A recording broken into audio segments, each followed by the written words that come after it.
From the Library of Congress in Washington, D.C. So today I have the pleasure of introducing you to Ree Drummond. Many of you, I'm sure, know her as the Pioneer Woman, aka PW, aka P-Dub. She's the force behind a blog about her life, her family, her cooking, but she's really nothing short of a sensation, as millions of readers know who every month log on to find out what she's feeding or teaching the punks, as she calls her kids, what her basset hound Charlie might be up to, what her husband looks like today in his Wranglers and chaps. Of course, what a cake recipe might look like if you decided to take 53 photos of every step of the process. One of my favorite recent recipes of hers, because I'm a food lover and cook myself, is for something recent that she put up that she simply calls the bread. If you haven't seen it, it's a loaf of bread, it's 2 sticks of butter, and it's a little time in the broiler. And if you are able to read this recipe and not go to the store and buy a loaf of French bread and 2 sticks of butter and run home to your broiler, then you need to have your pulse checked. Now, Drummond was raised in Oklahoma, but she got out as soon as she could. She fled to LA for college, and then she planned to go to Chicago for law school, but then she met her Marlboro man on a trip back home. She ended up living on a 4th-generation cattle ranch, and now, in addition to the blog, she has her first cookbook, The Pioneer Woman Cooks, which made it all the way to the top of Amazon.com's cookbook rating by the virtue of pre-orders alone. And her series on the blog, From Black Heels to Tractor Wheels, is also headed for publication, and she's also sold the movie rights. So, ladies and gentlemen, please welcome Ree Drummond.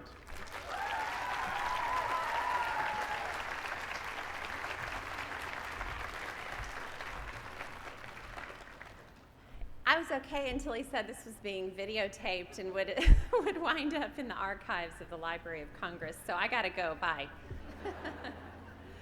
It's so nice to see you all here, and it's such an honor to be here in Washington. I was walking through the tent, I almost choked up a couple of times at just kind of the pride I felt just seeing the kids. I wake up often with cows on my porch that don't belong there, and the things that come from cows. I won't go into detail, but that's sort of a weekly struggle, is cleaning the manure off my porch. And isn't this a classy presentation? I've already talked about sweat and manure, and what else can I talk about? But I'm gonna, by virtue of the fact that I'm a blogger, I think a blogger is like the complete familiar with you or your blog or your cookbook or anything, but I'm interested in hearing about it. So I'd like to hear a little bit about your cookbook and how it got started. Okay, like I said, I started my personal blog in 2006. It was on a whim. I had 4 children. My baby had just been weaned, which always sounds like a livestock term to me. I'd weaned my baby.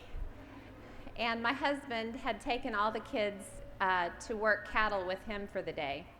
So I found myself in this house, and I just wandered over to the computer and thought, I'm going to start one of those blog things. In 2006, blogs were definitely around, but they weren't as prevalent, obviously, as they are now. I thought a blog was a free website. I had no idea it involved interaction from readers, but I thought it would be a good way for me to share photos with my mother. And I've posted a few photos of my kids. I had one reader, it was my mother, in fact. And then I started posting stories from my past, kind of the embarrassing stories that I would whip out at, parties or get-togethers with friends. Well, this wasn't necessarily embarrassing, but when I was in Los Angeles, I ran into James Garner in an elevator, and he kissed me. So I always like to say, I kissed James Garner in an elevator. And Gary Coleman, rest his soul, I bumped into him when I was young and starstruck when I just moved to Los Angeles as an 18-year-old. I saw him in Benihana, and he was eating. And I just thought, why wouldn't anybody want a freckled redhead to walk up to them in Benihana and ask for their autograph? So I asked for Gary Coleman's autograph, and he seemed a little bit, he kind of wanted to eat his meal, which you can understand. But he said, well, give me your address and I'll send you a fan kit. So I leaned down to write my address, and I spilled a steaming hot pot of tea in his lap. And steam was rising from his khakis, and so I got that out. There was a lot I needed to purge my soul of. So I was posting these embarrassing stories, and then I moved into rural life, country life. And I was a real fish out of water, as I repeat over and over, when I moved to the country. I grew up on a golf course, so I knew nothing about saddling a horse, finding livestock in your yard. So when I married my husband, it was all new to me. So then my blog sort of took the direction of recording, chronicling my daily adjustment and transition to country life. About 8 months into my blog, I was getting ready to cook a steak, and I thought, well, I blog about every other darn thing in my life, my children, my dogs, my thoughts. So I took my camera to the kitchen and I took photos of myself cooking this steak, everything from seasoning it to flipping it on the grill pan on my stove. And I literally was down there with my camera like this, and I had the tongs like this, and I just wrote a post called How to Cook a Steak. I thought, well, that's the end of my blog, who wants to see that? But I wound up posting about 17 photos of this steak grilling process, and there was an immediate positive response. And what I learned, I kept doing recipes like that. I did my lasagna, and then I did my chocolate cake, and I kept kind of posting the recipes that I cooked within the context of my life on the ranch. And what I learned was that a lot of people, whether they knew how to cook or not already, they appreciated the assurance, not just of the final photo, but of the process shots along the way. And I was always a cookbook buyer that had to have a photo of the finished dish at least. And often the finished photo is styled and perfect and lovely. So my finished photos are, just there's my steak on the plate, So really the cooking section of my site started growing, and the cookbook, gosh, this is a long answer. I promise not to do this with future questions. The cookbook came about probably a year and a half later, and it really is just a natural extension of my cooking section. I wanted it to be the same tone, the same step-by-step format, the same weirdness. I mean, if I make a mistake midway, I'm not going to go back and start the recipe over. So, I just sort of say, pay no attention to that mistake I just made. And I think many readers appreciate just the assurance that if I can do this, they can do it too. Because I'm not a chef. I wasn't trained in a culinary school. So. I'd like to know more about the Lodge and what its future may hold, and would it involve anything such as a bed and breakfast? Bed and breakfast. Well, we have a guest house on our ranch. Many who've read my site for a while know about the Lodge. It was an old guest house, and it's where my husband lived when we met. And when I started writing this romantic Green Acres meets Harlequin romance serial on my site, a lot of it took place in the Lodge. Well, a couple of years ago, 2.5 years ago, it was termite infested, and the electric was shot, the plumbing was shot, so we were very, very close to tearing it down, and we just decided to renovate it instead. It was kind of like riding a horse into a burning barn. We just, we didn't know what we were getting ourselves into, and it turned into a really big project. But since I'm a blogger, I thought, perfect, I'll blog about it. So I posted at least weekly updates of the Lodge project, and I actually had readers kind of help me decide some materials and some colors. And so the Lodge now, we mostly use it for family and friend get-togethers, but I've actually used it several times to have blogging get-togethers. Sometimes I'll invite a guest food blogger. I don't know if many of you might have heard of Smitten Kitchen, Bakerella. Bakerella has a new book out that's great. And then I invite readers from both of our audiences to come. And so it's kind of fun to have it. As far as the bed and breakfast, I don't have any plans to do that because then I'd have to wash the sheets on a schedule. And I sort of like being more free, otherwise known as lazy, about getting the beds made. So maybe someday. Yes. Hi. Hi. Glad you're here. Thank you. One thing I love about your blog and the cookbook is the artwork.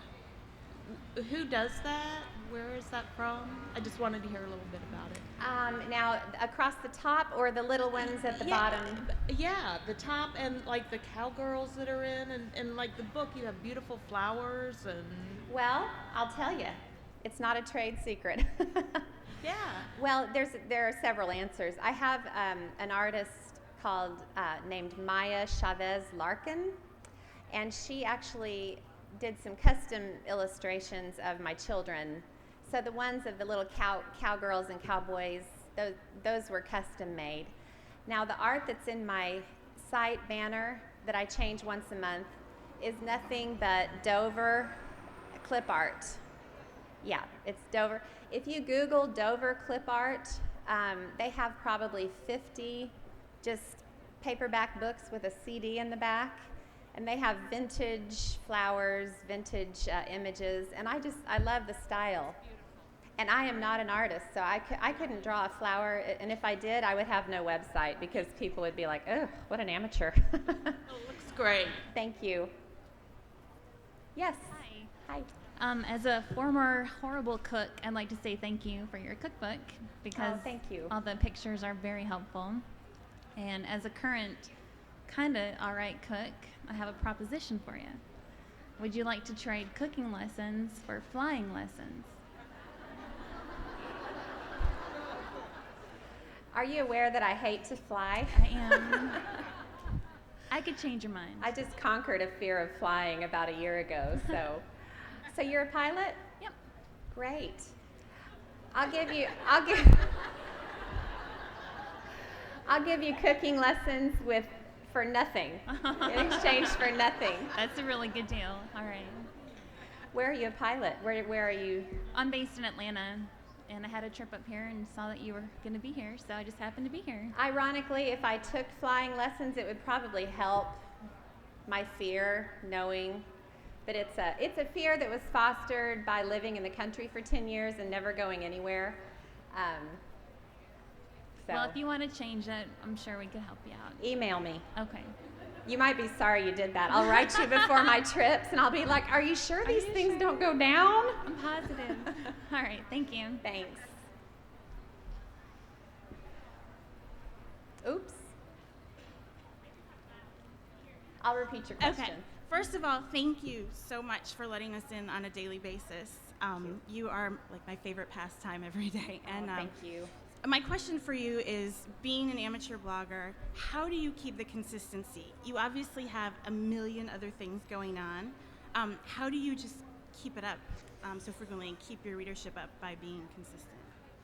How do I keep up my blogging consistency? Yeah, I mean, you have posts several times a day, and it always amazes me. Oh, some are more quality than others, but, well, it helps that I love blogging, and it also helps that I have blogged for almost 5 years. And it's amazing, when I look back at my writing in 2006, in the early days, and I don't do that very often, I'm amazed at how much less polished and sophisticated, not that my writing is all that sophisticated now, but I think anything you do for an extended period of time and anything you do regularly, you're going to improve. And not only will you improve, but it will become easier for you. And blogging for me is easy. I'm able to sort of sit down at the computer and let it flow.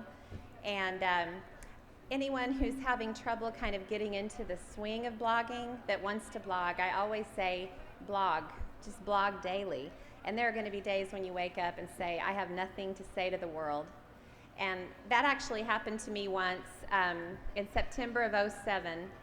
I woke up and I had the most raging case of writer's block, and I'd never experienced it before, and I had nothing to write. And I remembered a chapter that I had written of a book that I decided not to write. Did that make sense?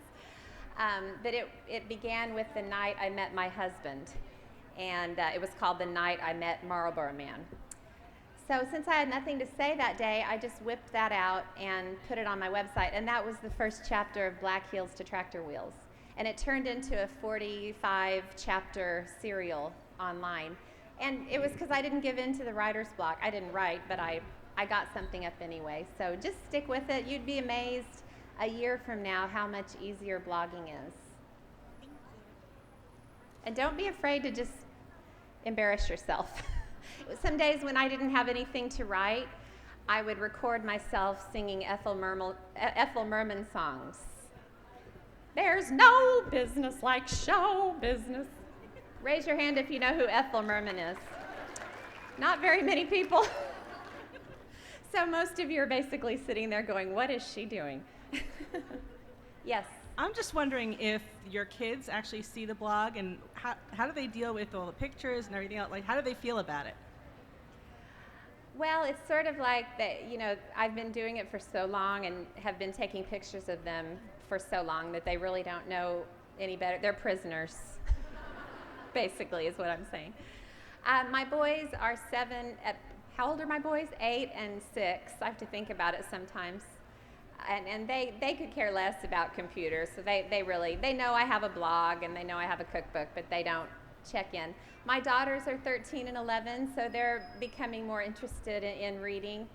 And fortunately, while there have been moments, I can't really think of any examples, my content is pretty family friendly. I mean, there are some things that children might find boring, but I don't have to worry that if my girls pulled up my website, they would come across the F-bomb or, But is there anything that they would rather you hadn't shared? Like, is there anything that they're like, no, Ma, don't do this?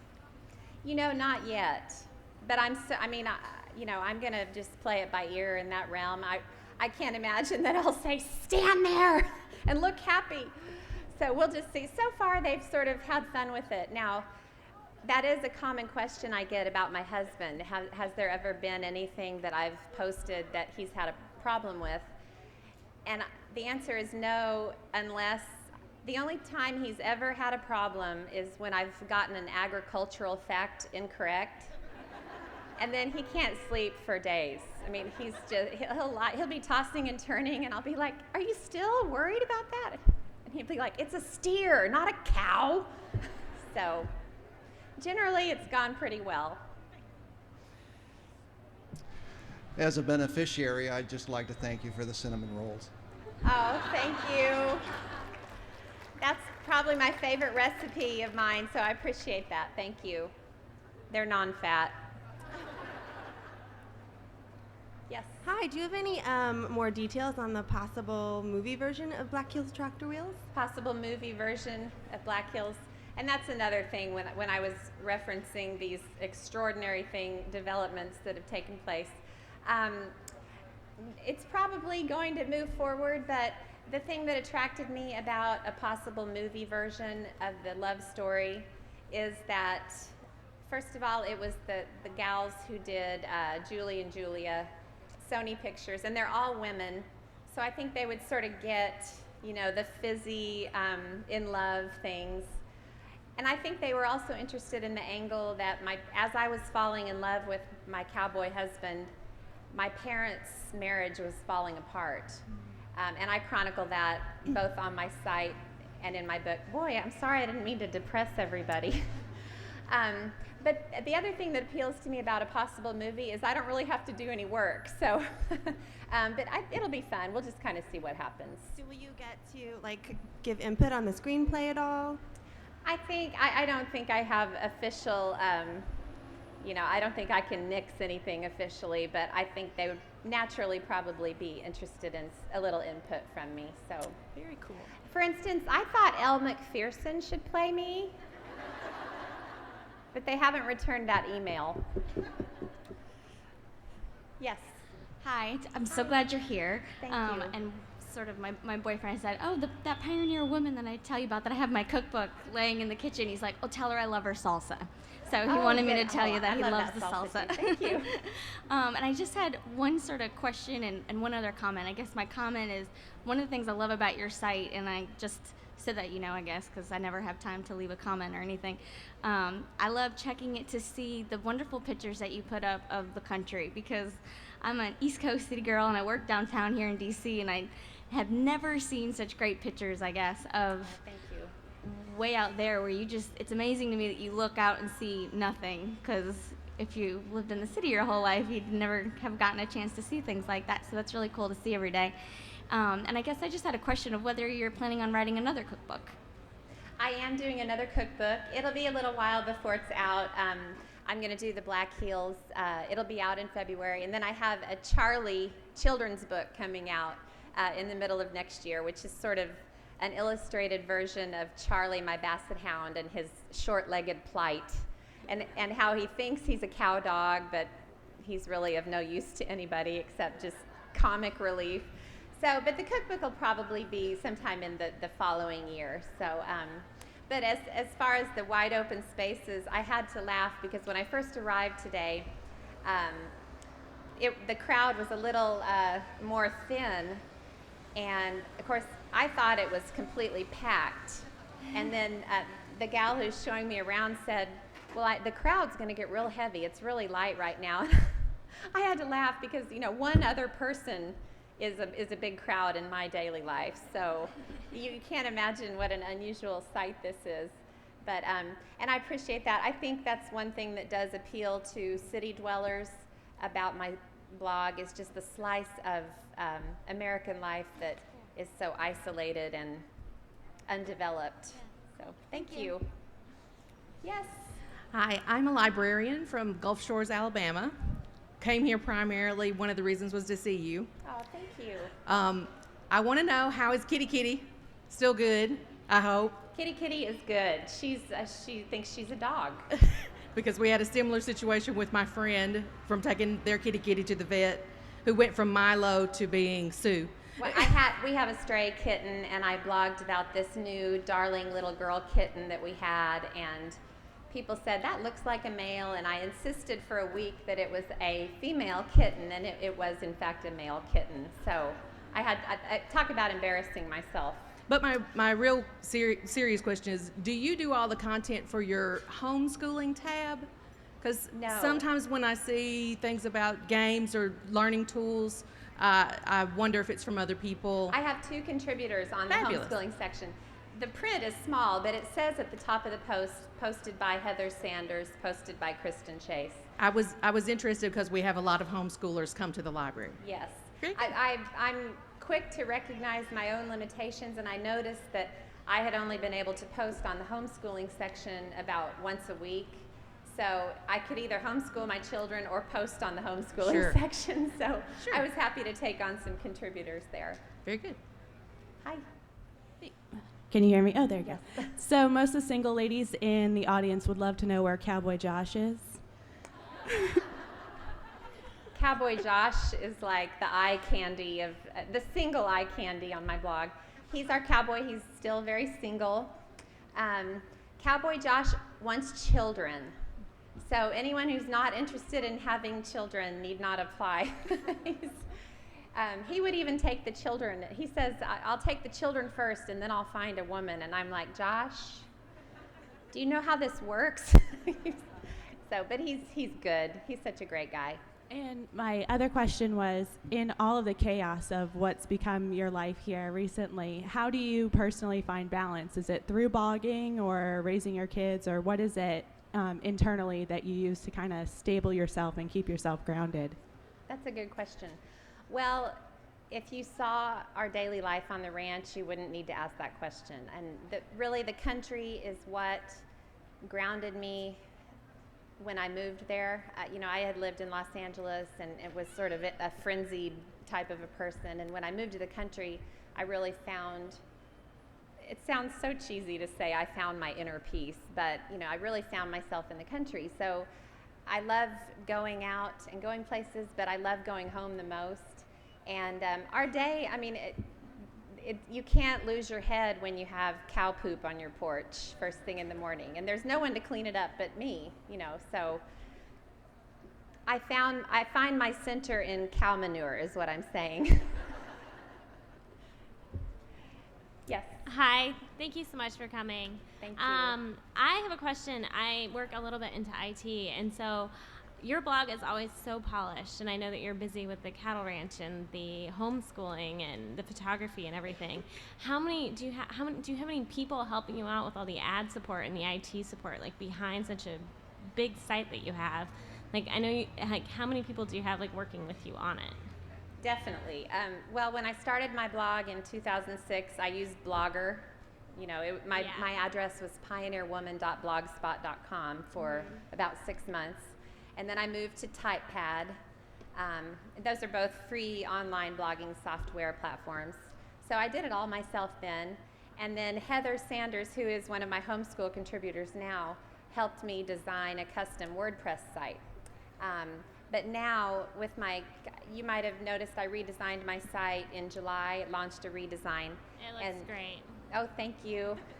It took a long time because I'm not meticulous in any aspect of my life. You just have to look in my closet to realize that. But with my site, I want everything to be lined up and neat, and I want it to be pleasant. But I have a team of, not a team, a guy and his friend that are really good with back-end WordPress stuff. And they pretty much make sure it's secure. My site was hacked about a year ago, and it was a nightmare for me. I just hated the idea of it. So they make sure it's all secure and working smoothly. Thank you. Thanks. Hi. Hi. I don't read blogs, so I don't know anything about your personal life except what's in your wonderful cookbook, which I enjoy very much. Your recipes are so easy to follow and delicious. And can you just say a little bit about, you mentioned in the cookbook about the Mustangs and the horses that you have on the ranch, and where do they come from, and are they rescues?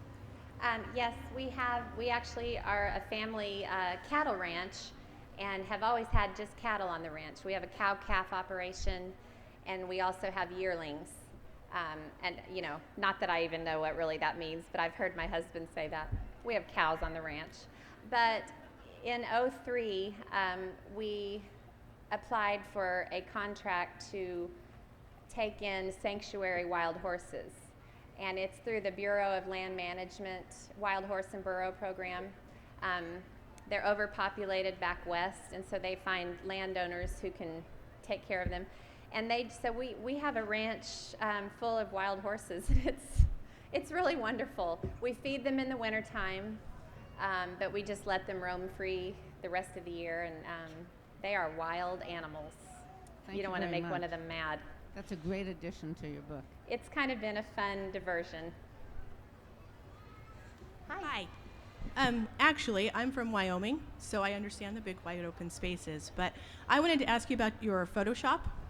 Did you take classes or training, or how do you have great Photoshop, the actions and everything. How did you come up with that? Oh, thank you. I bought my first camera 2 weeks after I started my blog. I knew nothing about photography, and I took one private lesson I didn't even know what an aperture was. So I was starting from scratch, but I taught myself photography. I posted a lot of really bad pictures, took a lot of bad pictures, but you just learn. It's the same with blogging. If you want to learn photography, just take pictures every day, and that's what I did. And really, we got an overtime card going here. But what I'm trying to impart more than anything through my site or through my cookbook or even through my memoir, and I'll tell you why in a second, is if I can do it, you can do it, whether it is cooking, because cooking is not rocket science, or photography, or finding contentment in the middle of nowhere, which I was able to do. So That's really what I'm trying to pass on, and I just wanted to thank you all for being here and your great questions, and it's great to see you. Thank you.